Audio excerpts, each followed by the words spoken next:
Whether he was actually in the house at some point before November 13th, we don't know for sure. We can't exclude that. You guys, even more documents have been released, and I am beginning to think that this may be the beginning of many new details that are about to come out. Before we get into today's video, I just want to let you guys know that this video is for educational purposes only. Please remember to be kind to everybody everywhere, in your everyday life, in your home, in the grocery store, and especially in the comment section down below. Please do not show hate to anybody, anywhere.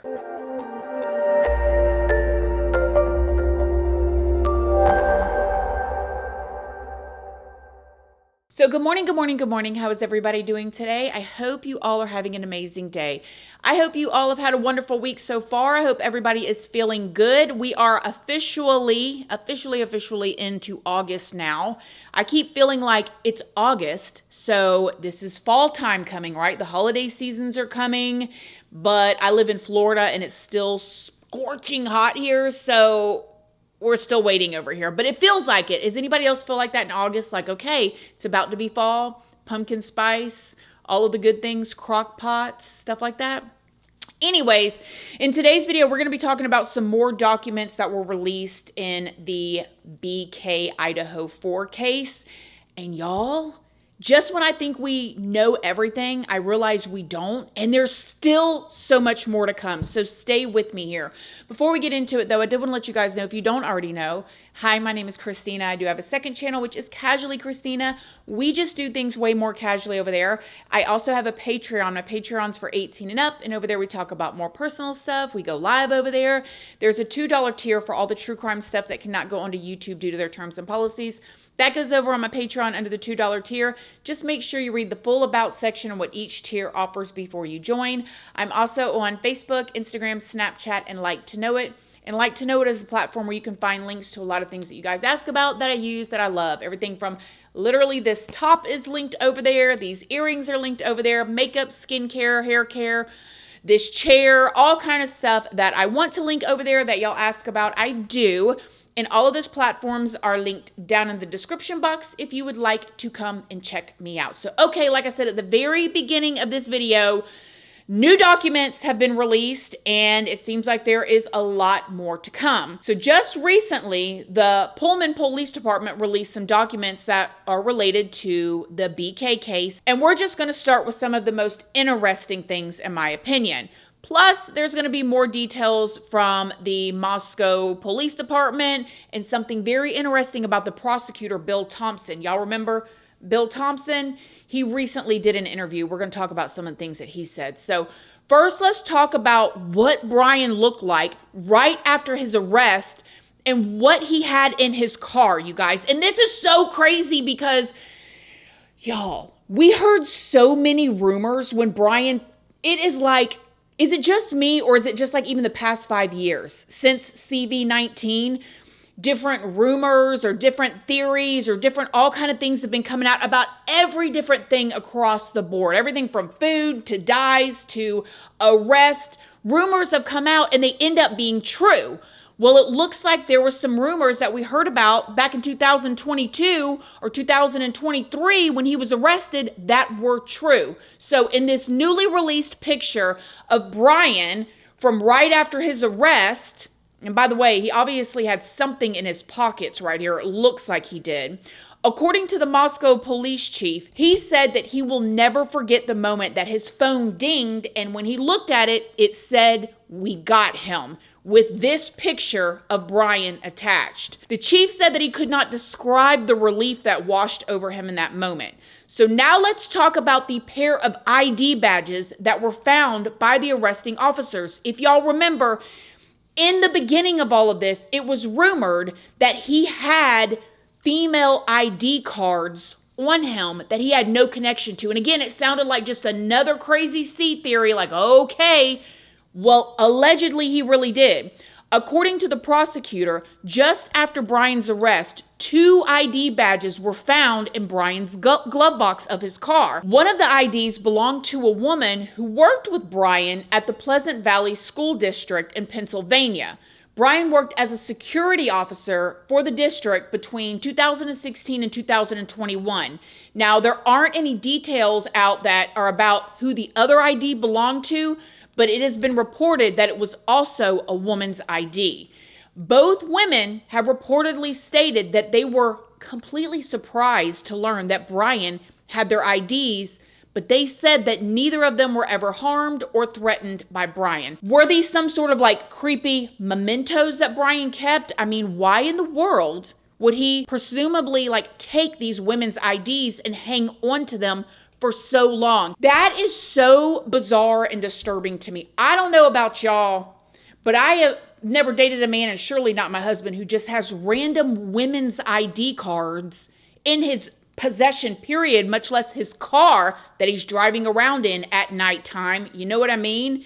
That he don't even have a relationship with, no like that or anything.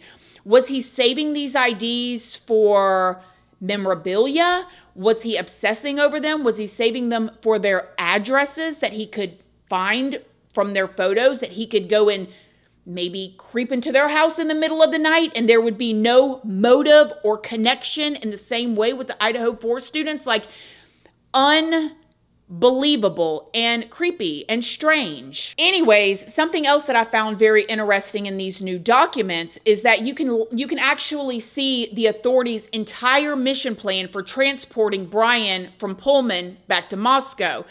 They called it Operation Turtle Shell. The mission plan talks about concerns for the high media interest and the fact that someone could target Bryan during his transport. It confirms that Bryan did have on a ballistic vest and a helmet during his transport, and it even shows contingency plans if something were to go wrong. Now, I'm sure that this is just like standard practice, but I thought it was really interesting nonetheless. And I also thought, what a cool job to have, like, especially any of y'all are going into any kind of law enforcement or investigative work, or you're in high school or college.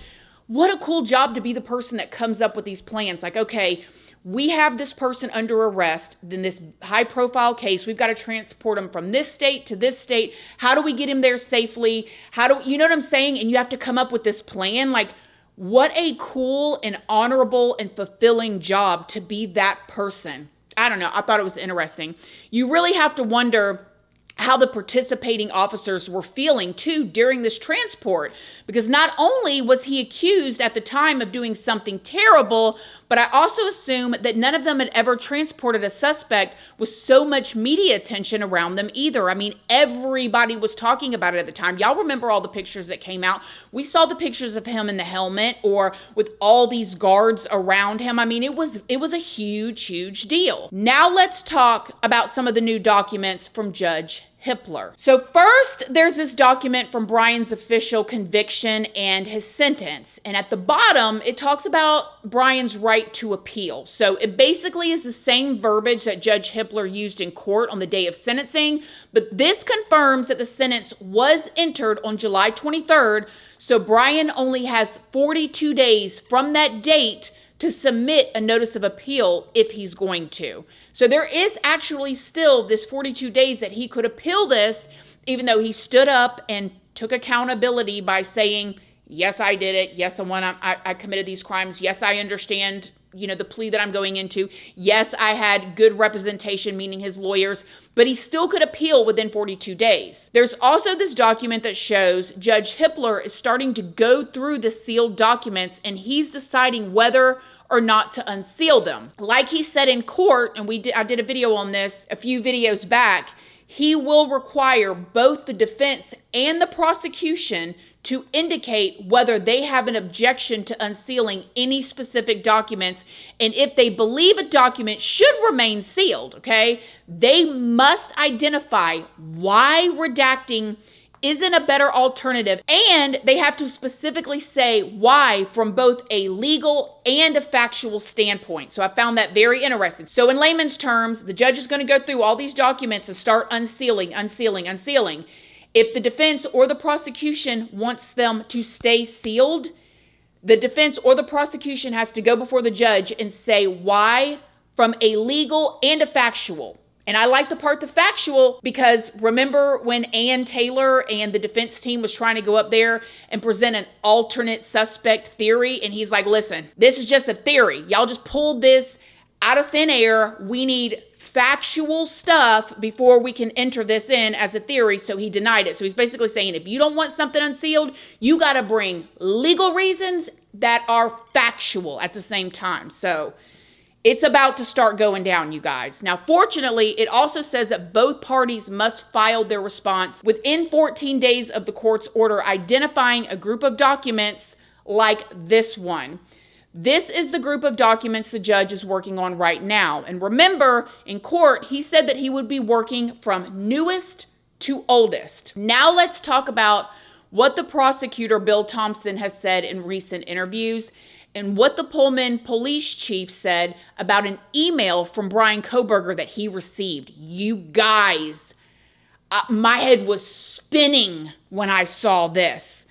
If y'all remember, Bryan was living in Pullman, Washington before his arrest, and he was going to WSU. While he was in grad school, Bryan tried working with the Pullman Police Department as a PhD graduate research assistant. These new documents from the Pullman PD drop show an email exchange between Bryan and the Pullman chief of police after he interviewed for this position on April 12th of 2022.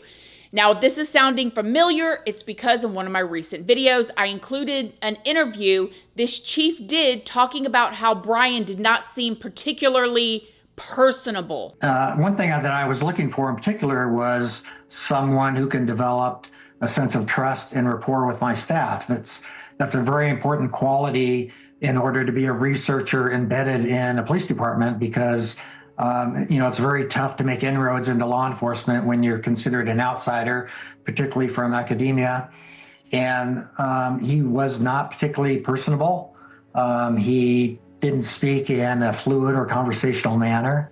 And so I just felt like he would not be able to establish that trust and rapport needed to be an effective researcher in the police department. Well, in these new documents, we can see that Bryan sent a follow-up email after his interview. And it said, "It was a great pleasure to meet with you today and share my thoughts and excitement regarding the research assistant for public safety." You guys, this was just 7 months before he did what he did in Idaho to Kaylee, Maddie, Xana, and Ethan. Here is what the chief said about the email in a recent interview. I think the whole, everything that transpired before the murders, with my interview with him, my email exchange, I think as I look back, it's just very chilling. Here I was conversing with this person who would commit these horrific crimes. These emails are really just some simple email pleasantries from conducting an interview for a position at the police department. There was nothing that stood out about them at the time. And of course, looking back, it's just very chilling. I was looking for some things in particular for that position, and Bryan Kohberger did not really meet the criteria I was looking for. And it just makes me wonder if he was trying to be normal and pursue his career, or if he had a more sinister reason for wanting to work for the police department. Let me tell y'all what I think. I think he had sinister intentions. We're going to start off with, do y'all remember in the last video, I'm going to play it for you guys again here in a second, but I showed y'all the clip of him getting pulled over by that male officer. Well, in it, he starts to ask the male officer questions about how he would have handled this. So if I didn't tell you that I had my seatbelt on, what could you have done? Y'all watch this. Just for future reference, I'm obviously an honest person, right? I told you I wasn't wearing my seatbelt. When people lie to you about that, say I lied to you about that, right? Just for my own knowledge. You honestly go back and look at that and with a seatbelt like this, I didn't check as I was coming up, so that's why I asked you. Do you usually? I should. I noticed you weren't wearing it, and I'm on this emphasis, and like I said, I'm getting paid by ICD, and they want us to enforce the seatbelt laws, so I was being more aware of that. Yeah. That's where I'm coming from. Yeah. Okay. All right. Have a good night. This is what I mean by I believe Bryan always thought or tried to be 10 steps ahead. I think him going into this research department was him still trying to be 10 steps ahead of what he was planning on doing. I believe he had been romanticizing and fantasizing about doing something like this. And I still don't believe, this is my unprofessional opinion, that he planned on going there and doing what he did to 4 people. I think he was trying to do more of a I think he was going to go in there and try to essay one of them and maybe end their life, and it all went haywire. That's just what I think. However, this was so creepy, but also fascinating in a creepy way to me, because if you look at the people that he had been studying, okay, the BTK, Dennis Rader, you guys, this guy's reputation, especially for those of y'all that wonder about motive with Bryan, Dennis Rader was an exemplary person in the community. He was a part of his local church, very involved in church activity. He was a Boy Scout leader, involved in all of that stuff, taking everybody else's little ones out camping at nighttime, showing them how to make them knots out of ropes and all kind of stuff, okay? He was also in security for like public safety and compliance type of thing. Obviously a position of power, but he was the neighbor that other neighbors felt safe that he was in their neighborhood. However, the other neighbors didn't know that he was the one breaking into their homes and stealing their wives' underwears and doing all kind of crazy mess. And the only reason why he got caught is because he got bored and started teasing the media, because he almost got away with it. Then you think about the Golden State. Okay, he did get away with it basically for many, many, many years until DNA caught him when he was much older. He was a police officer that was going and literally doing the investigations on the crimes that he committed. Like, we've seen this happen over and over again. And then when you think about Ted, this was a man who was literally going into politics, super charming. Everybody thought he was handsome, thought he could have any girl he wanted. He was like an upstanding citizen, but yet he was doing this to 30-something women over 5 different states, and he he said he was innocent until right before he was executed. Okay, so then you think about Bryan doing all that he's doing within criminology, and then also trying to go into this type of department for research. And then you think about the way that he was talking to the police officers, both of them, when he got pulled over. It's literally like he was fitting the mold of the people that he was researching and studying. It is absolutely creepy to me. Anyways, moving on, let's talk about what the prosecutor has said in a recent interview that I also find very interesting. So Bill Thompson, again, the lead prosecutor, he went on 48 Hours on their podcast and said that he believed that Bryan had likely been inside the 1122 King Road home before the incident happened. It's possible. The investigators never uncovered any evidence that would definitively prove that, but I think that's a legitimate point. The layout of the house is unique. It's a little bit confusing. Admittedly, if he was parked up behind the house on that bank, which we believe is where he parked, he would be able to see into the house at night, and he would be able to see whose rooms were where. Whether he was actually in the house at some point before November 13th, we don't know for sure. We can't exclude that. Now, I also want to remind y'all that Bryan's neighbor, who he helped set up security cameras in her home because someone had been breaking into her home, that she believed that he was watching her through the cameras, or could have been, allegedly, and that he was going into her home as well. So like this, none of this is far-fetched when you start looking at the situations around him. Bill Thompson also said that according to Bryan's cell phone records, he believed that Bryan had indeed been stalking that neighborhood and was probably the unidentified person who had been watching at least one of the victims. Well, we think that Kohberger was certainly stalking that neighborhood.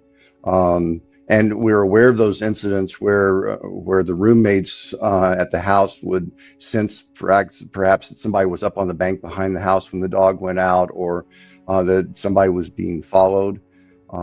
The cell phone experts were not able to correlate Mr. Kohberger's phone being in the area at the time of those occurrences. But they were able to show that he was in that area some 20 plus times other times at night, between like 10 and early morning hours, 10 in the evening, when there would be no legitimate reason for him to be over here to shop, here being in Moscow to shop, which was his routine practice. So we certainly believe that those trips were involved Mr. Kohberger looking and surveilling or stalking, whatever the case may be. And the reason why I find this so interesting is because of his use of word stalking. As y'all probably know, there has definitely been some debate about whether Bryan had stalked any of the girls before the incident. And at one point, Bill Thompson even clarified in open court that there hadn't been any evidence of stalking. But now in interviews, he says that he believes that Bryan may have. And I find that interesting because having evidence that a person was for sure stalking them is totally different from him as a professional saying, yeah, that's what I believe happened. You know what I mean? So now he can come out and say, that's exactly what I believe was going on. And of course, Bill Thompson would not have been able to say that in open court, especially when the case was still going to trial. But now that he's already taken the plea, now he's come out and said, yes, that's exactly what I believe was going on. This was a really great interview, in my opinion. The interviewer even pressed Bill Thompson on why he didn't include any stipulations in the plea deal. And here's what he said. Well, and Judge Hippler talked about this at the time of sentencing. There is nothing that I believe that Mr. Kohberger could say that would shed the actual truth on what happened. If he were to talk, he would only say things to benefit himself. That would further victimize the families. That's what we've seen repeatedly over the years, in particularly in major cases. Under Idaho law, there's no way we could compel him to disclose. And if we'd gone to trial, he would have never even acknowledged guilt. We would have just moved into appeal time. So it was our conclusion that straight up guilty pleas as charged, waiver of appeal for closure, so we have accountability and closure with fixed life sentences, was the best course. As we viewed this and looking at the circumstances of this case, it was our conclusion, and ultimately my conclusion. I'll take responsibility. I'm the elected prosecutor, so it stops with me. But it was our team's decision that getting the guilty pleas, straight up factual guilty pleas, was going to be the best legal way to approach this. I think that there were concerns that somebody like this particular defendant, if he was trying to allocute in a specific factual fashion, he could actually undermine the basis for his plea, and the judge would not have as solid of a foundation to uphold the plea. So we analyze this really from a pretty strict legal factual point of view. It's not to say that we don't understand and appreciate folks' desires to know what really happened, but I have no faith at all that Mr. Kohberger would ever truthfully explain what happened or what he would say would make any sense. And I think that would even further victimize our families. So Bryan has recently been moved to an area of the prison that is referred to as long-term restrictive housing. It includes a single-person cell, 1 hour of outdoor recreation per day, a shower only every other day, and it has been reported that he still does have access to a tablet and a TV in his cell.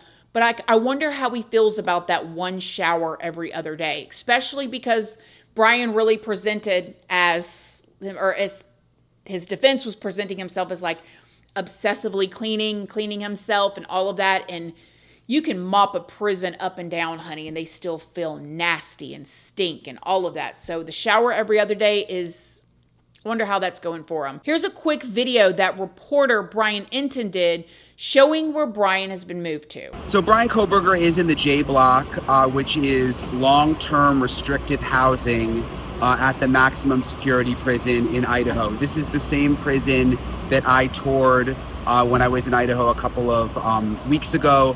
J block, that's also the area where inmates are held. I did not actually go in that specific area, although it's very common, it's very similar to the areas that I saw where inmates are kept in solitary confinement. Basically, they're in the cell about 23 hours a day. They eat all their meals in the cell. They get to go outside into a very restrictive outdoor space for about an hour a day.